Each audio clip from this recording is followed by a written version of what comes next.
Welcome to our YouTube channel Mathematical Pathshala. आज के इस लेक्चर में हम लोग डिस्कस करेंगे दिसंबर CSR net ordinary differential equation का कंप्लीट सॉल्यूशन। इस बार टोटल 5 क्वेश्चन पूछे गए थे, जिनमें से 2 क्वेश्चन आपके पार्ट बी में पूछे गए थे मार्क्स 3 के, एंड 3 क्वेश्चन पार्ट सी में 4.75 मार्क्स के। क्वेश्चन इस बार के थोड़े से मॉडरेट हैं। अगर आपने बेसिक्स पढ़े हैं तो क्वेश्चन ईजिली अटैम्प्ट हो जाएंगे। चलिए स्टार्ट करते हैं। Question number 1, consider the differential equation x minus y double dash plus x y dash plus k 1 by x y is 0. Then x is equal to 1 is the only singular point. X equal to 0 is the only singular point. Both x equal to 0 and x equal to 1 are singular point. Neither x equal to 0 nor x is equal to 1 are singular point.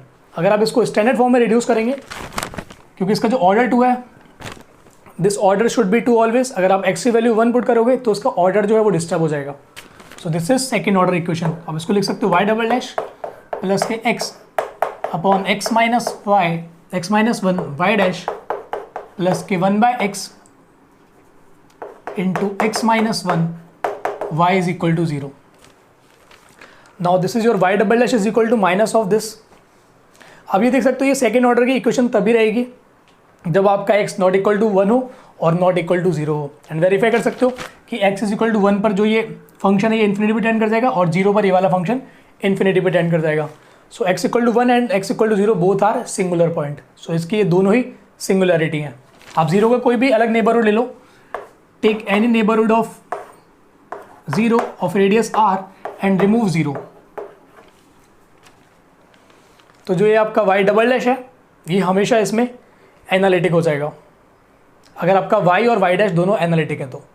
क्योंकि आप लिख सकते हो y double dash is equal to minus of x upon x minus one y dash plus k 1 by x minus one y। अगर आपका y analytic है तो आपका y डबल डैश हमेशा एनालिटिक हो जाएगा इस डोमेन में, where you can choose your r arbitrarily, but आपको 0 पॉइंट रिमूव करना पड़ेगा। तो ये 0 के हर एक नेबरहुड में एनालिटिक है एक्सेप्ट 0, एंड ये 0 के लिए एंड सिमिलरली फॉर 1 के लिए। So you can say r minus 0,1। अगर आप ये डोमेन लोगे 0 और 1 दोनों पॉइंट आपने रिमूव कर दिए, इसको हटा दीजिए, क्योंकि अगर आप r लार्ज लोगे तो 1 के लिए काम नहीं करेगा। सो r माइनस 0,1 ये आप डोमेन लोगे तो ये इसमें हमेशा एनालिटिक हो जाएगा। तो इसकी जो सिंगुलरिटी है वो 0 और 1 है। So option C will be correct. This is direct question.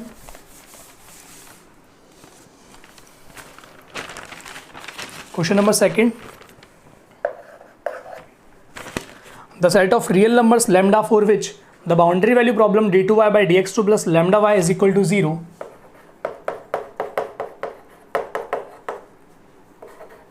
y at 0 पर वैल्यू 0, y एट पाई पर value 0 has a non trivial solution. या 3 केस बना सकते हैं, लैम्डा को पॉजिटिव, नेगेटिव और 0 कंसीडर करके देखते हैं किस केस में आपको सॉल्यूशन मिलता है, किस में नहीं मिलता। अगर मैं लैम्डा को 0 मानता हूँ, so I will have y is equal to c1x plus c2 straight line type के सॉल्यूशन मिलेंगे, क्योंकि y डबल डैश 0 हो जाएगा। अगर आप ये कंडीशन पुट करोगे तो फर्स्ट कंडीशन रखोगे y एट 0 पर value 0, so you will get your c2 is 0। अगर c2 0 हो गया, y is equal to c1x, pi पर वैल्यू 0 रखोगे तो c1 0 हो जाएगा। This will force y is identically 0। तो लैम्डा को आप आइगन वैल्यू तब बोलते हो जब इसके पास नॉन ट्रिवियल सॉल्यूशन होता है। So this is a trivial solution, so this lambda is not an eigen value. Next case हो सकता है आपका लैम्डा पॉजिटिव हो। अगर लैम्डा पॉजिटिव है तो आप लैम्डा को इस फॉर्म में लिख सकते हो,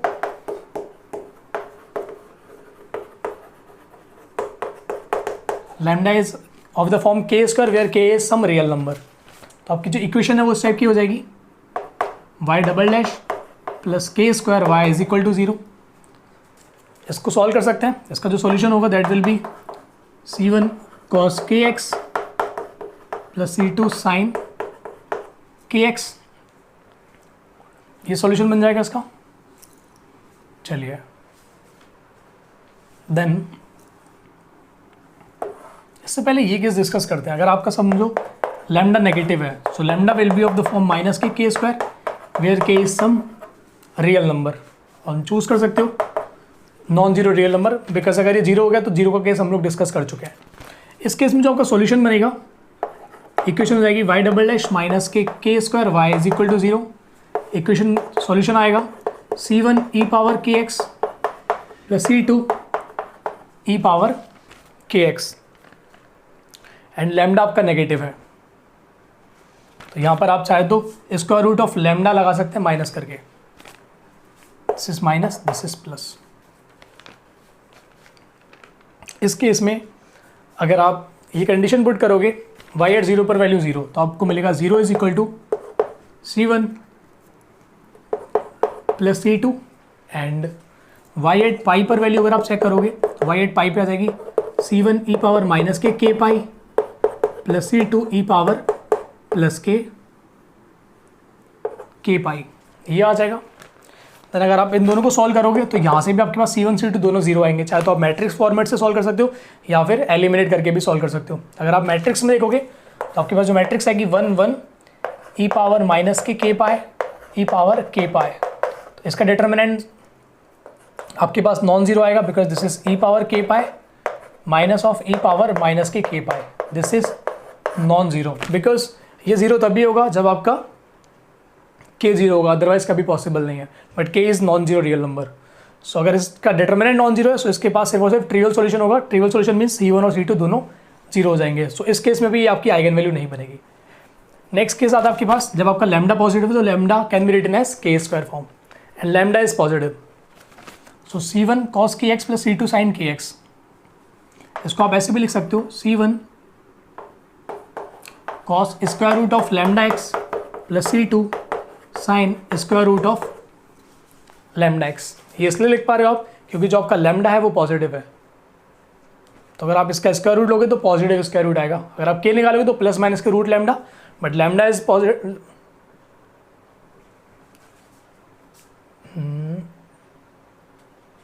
ठीक है, कोई प्रॉब्लम नहीं है। इसके पास अगर मैं ये रख के देखूँ y डबल डैश प्लस के lambda y is equal to zero, तो उसके जो रूट आएंगे plus minus iota root lambda आएगा, तो आप यहाँ से डायरेक्टली इसको लिख सकते हो। जो चीज़ मैं बोल रहा था वो सही नहीं है क्योंकि आपका k नेगेटिव हो सकता है, यहाँ भी k को नॉन जीरो बना लेते हैं। अगर आप कंडीशन पुट करोगे y एट जीरो पर value zero, this will give you c1 is zero because sine zero is zero, तो आपके पास y आ गया c2 sine root lambda x। Then आप y एट पाई पर वैल्यू निकालोगे, y एट पाई पर value zero, it will give you c2 sin root lambda pi is equal to 0. Since we are in the integral domain because we are in the real field, so real field is an integral domain, either c2 is 0 or this part is 0. If c2 is 0 then again you will get the trivial solution. अगर trivial मिला तो आप lambda को eigen value नहीं बोल सकते। So if c2 is non-zero, this will force sin root lambda pi is 0 and sin function 0 तब होता है जब आपका root lambda pi n pi का मल्टीपल होगा, तो आप पाई से पाई कैंसिल आउट कर सकते हैं। Lambda will be n square, यहाँ पर आपका एन बिलोंग कर रहा है जेड से, बट आप जैसे ही इस स्टेप पे आओगे your n will be from natural number, क्योंकि अगर आपने एन को जेड से पिक करा, एक तो ये एन स्क्वायर है तो या तो नेचुरल नंबर होगा या जीरो होगा। अगर ये जीरो हुआ तो lambda equal to zero is not an eigen value of this case, so in this case your n will be in natural number. तो आपका ऑप्शन सी ट्रू हो जाएगा। आइगन वैल्यूज आएंगी आपकी n square where n is varying from natural number. This one is also easy question.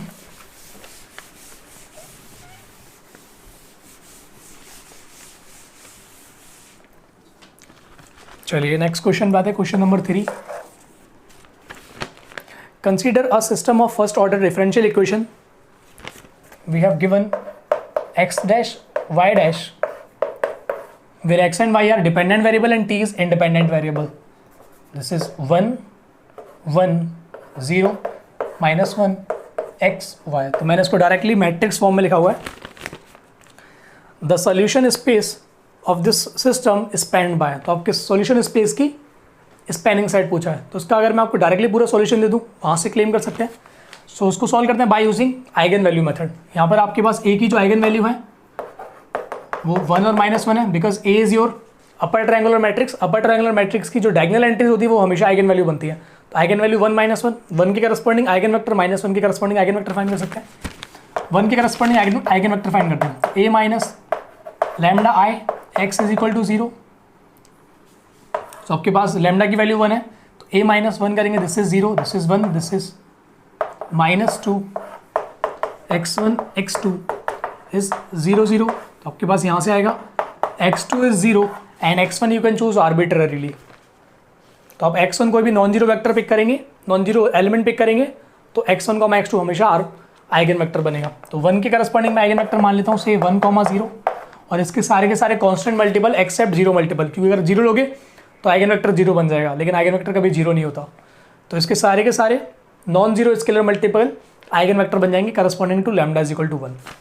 Similarly lambda is equal to -1 के लिए find कर सकते हैं। a minus lambda I y is equal to 0। So a minus lambda, lambda की value -1 तो +1 हो जाएगा, this is 2, this is 1, this is 0, this is 0, y1 y2 is 0 0।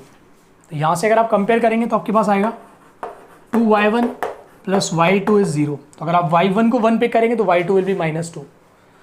तो लैम्डा इज इक्वल टू -1 के करस्पॉन्डिंग आइगन वेक्टर आ जाएगा आपका 1, -2। y1 को आपने 1 पिक करा तो y2 विल बी -2। तो जो उसका जनरल सॉल्यूशन होता है, this is given by C1 u e power lambda 1t plus C2 u2 e power minus lambda 2t, where u1 is the eigenvector corresponding to lambda 1, u2 is the eigenvector corresponding to lambda 2. So this is general solution. So this will be C1, u की value 1 0.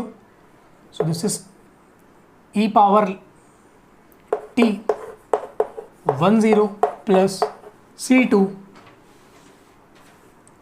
e power minus t and this is 1 minus 2.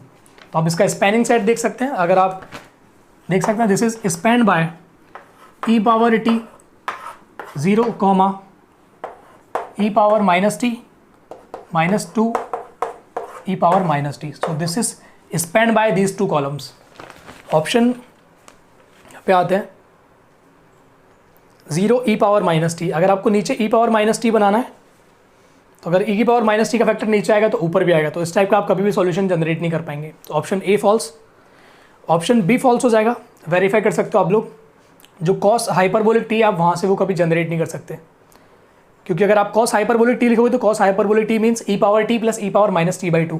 तो e power -t का factor जो ऊपर है वो positive आ रहा है, लेकिन अगर e पावर -t का ऊपर पॉजिटिव आएगा तो नीचे वाला फैक्टर आपका हमेशा नेगेटिव आएगा, बट यहाँ पर नीचे वाला फैक्टर भी पॉजिटिव है। तो option B is not possible. Option C true है, वेरीफाई कर सकते हो। फर्स्ट कॉलम है e power -t -2 e power -t। तो इसको जनरेट करने के लिए आप क्या करो, सिर्फ इस वाले कॉलम को लो, तो ये वाला कॉलम आपका फर्स्ट कॉलम गिवन है। सेकंड कॉलम आपको जनरेट करना है sine hyperbolic t upon e power -t। तो साइन हाइपरबोलिक t को ओपन करोगे तो आपके पास आएगा जो सेकंड कॉलम है e power t minus e power -t and by 2 and second entry will be e power -t। तो इस टाइप का सॉल्यूशन बनाने के लिए आप क्या करो, C2 की वैल्यू को 1/2 ले लो, माइनस के 1/2 ले लो, तो C2 value will be -1/2 and C1 को ले लो 1/2, यानी कि इसका 1/2th मल्टीपल, इसका माइनस के 1/2th मल्टीपल। तो इससे आप ये कॉलम को जनरेट कर पाएंगे। तो ऑप्शन सी करेक्ट है। ऑप्शन डी वेरीफाई करते हो, ऑप्शन डी भी करेक्ट है। C1 की वैल्यू 1 लोगे, यानी कि इसका 1 मल्टीपल, देन जो सेकंड वाला जनरेट करा है उसको जनरेट करने के लिए इसका 1 मल्टीपल एंड प्लस का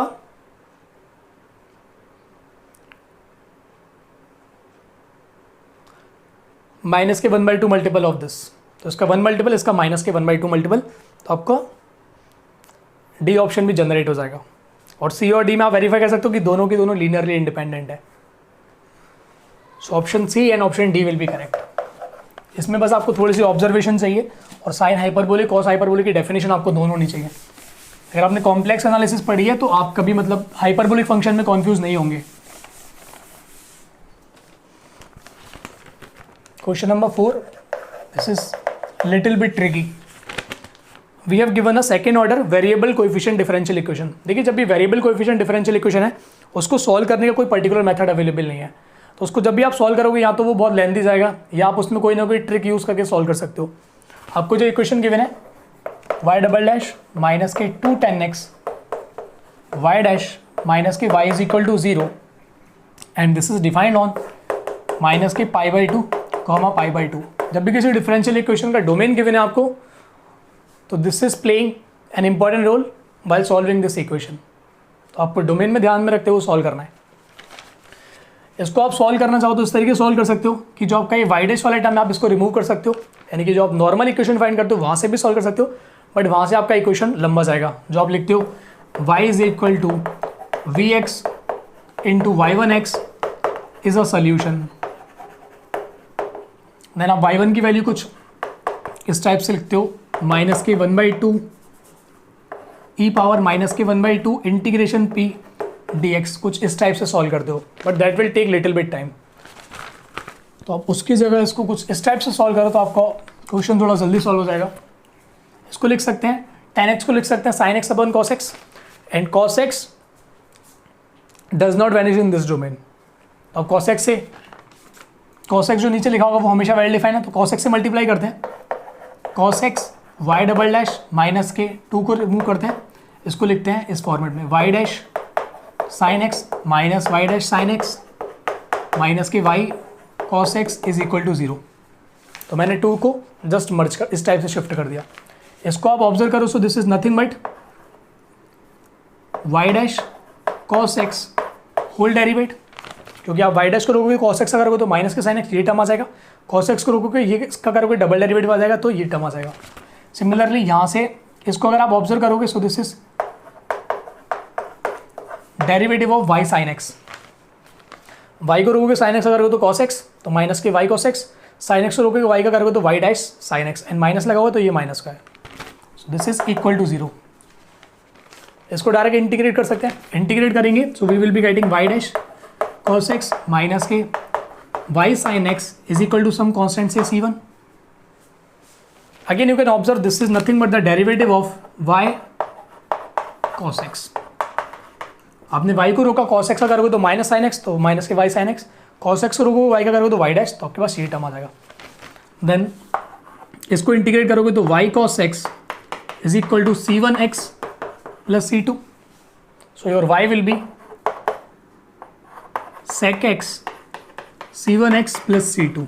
cos x से डिवाइड लगा सकते हैं since cos x is not vanishing in this domain, तो you have a solution। आपके पास सॉल्यूशन आ गया, बाकी कुछ बचा नहीं है ऑप्शन में। Option A there is exactly one solution with y at 0 पर वैल्यू और y डैश एट 0 पर value 1 and y at pi by 3 पर value 2 times 1 plus pi by 3। तो आपके पास दो कंडीशन गिवन है, इसके पास दो आर्बिट्री कांस्टेंट है, तो इसके पास हमेशा यूनिक सॉल्यूशन मिल जाएगा। वेरीफाई कर सकते हो, से y एट 0 पर वैल्यू 1 गिवन है, y एट 0 पर वैल्यू 1, sec 0 की value 1, so this will become 0, so this is c2, your c2 value is 1 and y dash at 0 पर 1 given है, तो आपको y dash at 0 लगाना है तो आप यहाँ पे लगा सकते हो। so y dash at 0 पर वैल्यू 1 given है, so this is 1 minus sine 0 0 हो जाएगा, y की वैल्यू 0 पर जो भी हो लेकिन ये उसको वैनिश कर देगा, तो 1 इज इक्वल टू c1। तो आपका जो सॉल्यूशन आ जाएगा, solution will be sec x x plus 1, ये सॉल्यूशन आ जाएगा। देन आप वैल्यू निकालोगे y एट पाई बाई 3 पर, तो आपके पास 2 टाइम्स पाई बाई 3 प्लस 1 आ जाएगा। ऑप्शन ए करेक्ट है। सिमिलरली वेरीफाई करोगे, ऑप्शन बी भी करेक्ट है। Option C any solution satisfy y double dash at 0 बराबर y एट 0। इस टाइप के जब भी आपको ऑप्शन मिले तो आप डायरेक्टली इक्वेशन से वेरीफाई कर सकते हो। सी आपको y डबल डैश एट 0 पर निकालना है, तो y डबल डैश एट 0 बराबर 2 tan 0 y dash at 0 minus के y एट 0, tan 0 की वैल्यू 0, तो ये टर्म वैनिश हो जाएगा, तो y डबल डैश 0 और y sorry this is of positive और y 0 दोनों सेम आएंगे हमेशा। ऑप्शन सी करेक्ट है। Option D if y1 and y2 are two solution then ax plus by1 is equal to cx plus dy2। अगर दो solution लोगे तो पहला हो जाएगा y1 बराबर sec x c1x plus c2, दूसरा सोल्यूशन लोगे तो y2 बराबर sec x सम k1x प्लस k2। तो आप दोनों को डिवाइड लगाओगे तो आपके पास गिवन रिलेशन आ जाएगा। उसके option A B C D चारों ट्रू है। So this was little but tricky question. हो सकता है एग्जाम में चीज़ें क्लिक नहीं करें। अगर इस टाइप की क्वेश्चन आप एग्जाम में सॉल्व कर रहे हो, अगर आपके माइंड में क्लिक नहीं कर रहा है तो आप इसको छोड़ के आगे निकल जाओ, बाकी के क्वेश्चन सॉल्व कर सकते हो, क्योंकि ज़रूरी नहीं है कि सारे क्वेश्चन सॉल्व करो। आप इसको स्किप करने के बाद 1 या 2 क्वेश्चन एक्स्ट्रा अटेम्प्ट कर लोगे, बट अगर आप क्लिक हो जा रहा है तो काफ़ी अच्छी बात है, क्योंकि 4 से 5 लाइन में सॉल्व हो जाएगा, इससे ज़्यादा टाइम नहीं लेगा। तो हार्डली 1.5 या 2 मिनट लेगा, क्योंकि एग्जामिनेशन हॉल में आपका जो माइंड है वो थोड़ा और भी ज़्यादा तेज काम करता है। Question number 5, this is again important question. Consider a boundary value problem d2y by dx2 is equal to fx. d2y by dx2 is equal to fx with boundary condition y at 0 बराबर y at 1 बराबर y dash at 1, where f is a real valued continuous function on closed 0 to 1. Which of the following is or are true? Option A, the boundary value problem has a unique solution for every F. क्या इसके पास हर एक F के लिए unique solution मिलेगा? अगर आप इसे equation को डायरेक्टली सॉल्व करके देखना चाहो, इसको इंटीग्रेट करते हैं। आपके पास डोमेन है क्लोज 0 to 1, तो आप जिस डोमेन में चाहें उस डोमेन में इसको इंटीग्रेट कर सकते हैं, क्योंकि ये फंक्शन आपका कॉन्टिन्यूस है तो आई और दिस फंक्शन इज कॉन्टिन्यूस। अगर ये कॉन्टिन्यूस है तो हमेशा रीमान इंटीग्रेबल होगा, तो आप इसके किसी भी सब इंटरवल में जो क्लोज एंड बाउंडेड हो उसमें हमेशा इंटीग्रेट कर सकते हैं।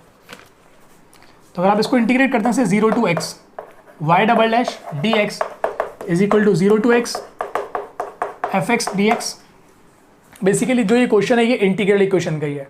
अगर आपने इंटीग्रल इक्वेशन पढ़ी है तो आप इसको और जल्दी सॉल्व कर पाओगे, अगर नहीं भी पढ़ी है तो भी क्वेश्चन सॉल्व हो जाएगा। इसको इंटीग्रेट करेंगे, इसका आपको एंटी डेरिवेटिव पता है, तो एंटी डेरिवेटिव का यूज करेंगे तो y dash at x minus के y dash at 0। So this is by fundamental theorem of calculus, will give you 0 to x fx dx, because we don't know the anti derivative of this.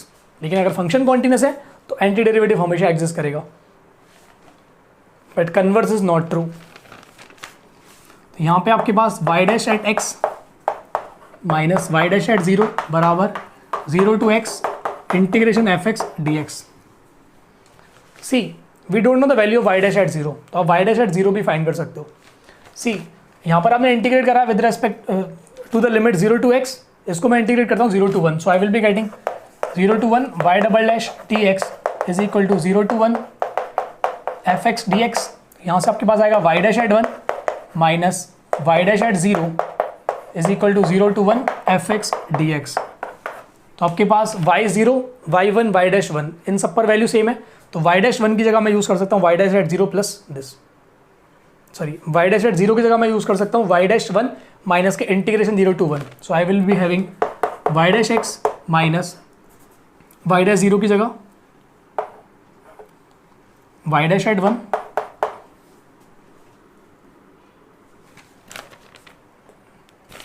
y dash at 0 की जगह पे y dash at 1 minus के ये, तो this is with plus sign 0 to 1 f dx is equal to 0 to x f dx, ये आ जाएगा। Again इसको आप इंटीग्रेट कर सकते हो, this is your just a constant and this is again a constant, क्योंकि ये आप इंटीग्रेट करोगे तो उसके बाद जो लिमिट है वो कांस्टेंट लिमिट है। So this will give you the area of your function f, तो this is again a constant value. तो अगर आप इसको एक बार और इंटीग्रेट करोगे with respect to 0 to x y dash at x dx minus y dash at 1 integration 0 to x dx is equal to double integration 0 to x f dx and minus of 0 to 1 f dx integration 0 to x 1 dx, ये आ जाएगा। अगर आप इसको open करोगे, since we know the anti derivative of y dash, so we can use the fundamental theorem of calculus, it will give us yx minus y at 0 minus y dash at 1। इसको अगर आप देखेंगे तो इसका integration x हो जाएगा, limit put करेंगे तो x is equal to 0 to x f dx minus 0 to 1 f dx, and इसको ओपन करेंगे तो आपके पास x आ जाएगा। तो यहाँ से आप yx को हमेशा यूनिक वे में निकाल सकते हैं, क्योंकि f आपका नोन फंक्शन है, तो आप f को इंटीग्रेट कर सकते हैं, डबल इंटीग्रेट कर सकते हैं। अब आपके मन में एक क्वेश्चन आना चाहिए था कि ये आपका f कॉन्टिन्यूस है तो f इज इंटीग्रेबल।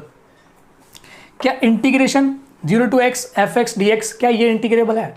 अगर आपने रीमान की थ्योरी पढ़ी है तो अगर 0 to से a to b f dx, अगर आपका ये फंक्शन अंदर वाला कॉन्टिन्यूस है,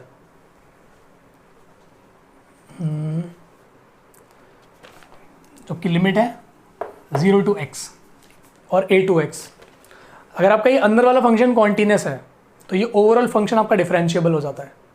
तो ये चीज़ें भी आपने पढ़ी होंगी। अगर f आपका रीमान है, सॉरी f अगर आपका कॉन्टिन्यूस है तो जो आपका ये इंटीग्रल फंक्शन है ये हमेशा डिफरेंशिएबल हो जाता है। और सिंपल है, आप डिफरेंशिएबिलिटी की डेफिनेशन से भी चेक कर सकते हो। तो यहाँ पर आप इंटीग्रेशन लगा रहे हो, so this is meaningful. So this y dash at 1 आपको नोन होगा, y एट 0 पर वैल्यू, y डैश 1 की वैल्यू सेम है, तो आपको yx निकालना, yx विल बी, इसको इधर साइड ले जाओगे तो you will get y in a unique way. You don't need to find the exact solution. Exact solution आप इंटीग्रल इक्वेशन यूज करके फाइंड कर सकते हो, वहाँ पर आप कर्नल वगैरह का यूज़ करते हो, वहाँ से सॉल्व हो जाएगा। So option A is correct. If you give me any F I can give you a unique solution. Option पे आते हैं। Option B, the given boundary value problem does not have a unique solution for some F. False. Option C, y x is equal to 0 to x x t f t d t plus integration x to 1 t minus x plus x t f t d T. This solution is found by using concept of integral equation. अगर आप integral equation का concept use करोगे तो direct solution सी आ जाएगा। Verify कर सकते हो सी को। अगर ये सॉल्यूशन बनेगा तो सारी की सारी बाउंड्री कंडीशन सेटिस्फाई करेगा और आपकी डिफरेंशियल इक्वेशन को सेटिस्फाई करेगा। अगर आप बाउंड्री कंडीशन देंगे, y एट 0 पर वैल्यू निकालेंगे और y 1 पे निकालेंगे और y डैश एट 1 पर निकालेंगे और डेरिवेटिव आप कर सकते हो bye using Newton Leibniz rule, तो आपके पास जो ये सी ऑप्शन है ये करेक्ट हो जाएगा। चाहे तो आप देख सकते हैं यहाँ, इसको आप कर लेना, थोड़ी सी कैलकुलेशन और कुछ भी नहीं है। अगर कुछ अलग चीज़ होती तो मैं करके दिखा देता आपको। तो आप पहले बाउंड्री कंडीशन चेक करो, देन इसको 2 बार डेरिवेट करो bye using Newton Leibniz rule, तो उससे सॉल्व करोगे तो आपका ये गिवन इक्वेशन को भी सॉल्व कर जाएगा। चलिए देख लेते हैं।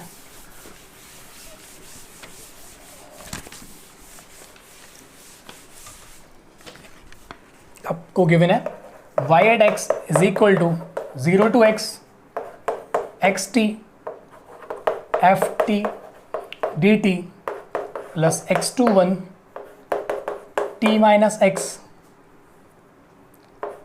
Plus x t f t d t. तो आप पहले तो उसकी बाउंड्री कंडीशन चेक कर लीजिए। y एट 0 पर वैल्यू मिलेगी आपको, सी ये 0 से 0 जाएगा तो इसका जो एरिया है वो 0 हो जाएगा, तो ये वैनिश हो जाएगा, ये 0 to 1 जाएगा। सो इंटीग्रेशन 0 to 1, x की जगह 0 पुट करोगे तो आपके पास बचेगा t f of t dt। This is your f y at 0।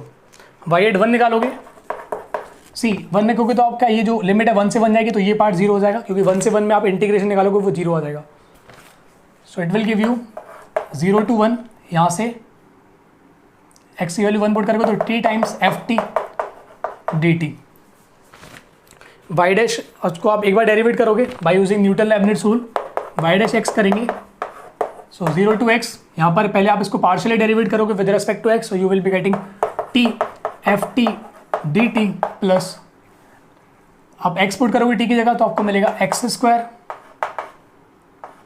F x, x को डेरिवेट करोगे तो 1 आ जाएगा, माइनस यहाँ 0 का डेरिवेट करोगे तो 0 बन जाएगा, तो उसको लिखने की रिक्वायरमेंट नहीं है, प्लस एक्स टू 1, एक्स के रिस्पेक्ट में करेंगे डिफरेंशिएशन पार्शियली, तो माइनस के 1 प्लस के t f t d t, then plus आप टी की जगह पे 1 पुट करोगे, देन 1 का डिफरेंशिएट करोगे तो 0 हो जाएगा, तो माइनस वाला टर्म आएगा, माइनस में एक्स है, टी की जगह एक्स पुट करेंगे तो ये दोनों वैनिश हो जाएंगे, माइनस के माइनस के x square F t d T and x का डिफरेंशिएशन करोगे तो 1 आ जाएगा।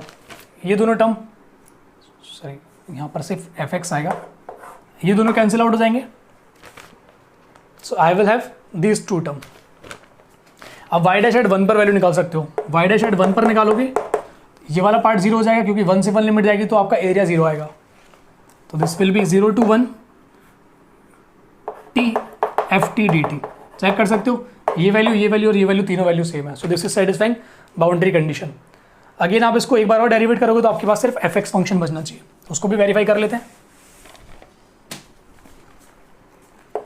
वाई डबल डैश करेंगे तो ये आपका सिर्फ सिंगल वेरिएबल का फंक्शन है, तो आप डायरेक्ट वैल्यू पुट करोगे एक्स, एफ एक्स, एक्स का डिफरेंशिएशन 1, देन 0 पुट करोगे तो ये पूरा 0 बन जाएगा, 0 का डिफरेंशिएशन भी 0 है, प्लस ये भी आपका सिंगल वेरिएबल का फंक्शन है, तो आप पहले जब आप 1 पुट करोगे टी की जगह पर, देन 1 का डिफरेंशिएट करोगे तो 0 हो जाएगा, तो माइनस ऑफ टी की जगह एक्स पुट करते हैं तो -1 plus x F x and x का डिफरेंशिएशन करेंगे तो 1 आ जाएगा। इसको सॉल्व करेंगे तो x एफ एक्स माइनस का कैंसिल आउट हो जाएगा एंड माइनस माइनस प्लस के F x, so this will give U F x. So this is satisfying your boundary condition and satisfying your given equation, so this is a solution। C true है, D को verify करोगे D false हो जाएगा क्योंकि इसके पास हमेशा unique solution मिलेगा। We have discussed in the option A, so option A and C। I hope कि आपको सारे सोल्यूशन समझ में आएंगे, but still if you have any doubt or you are facing any problem, you can ask in the comment section. You can do WhatsApp me also, and if you have any suggestion for us, you are always welcome. Thanks for watching this solution series.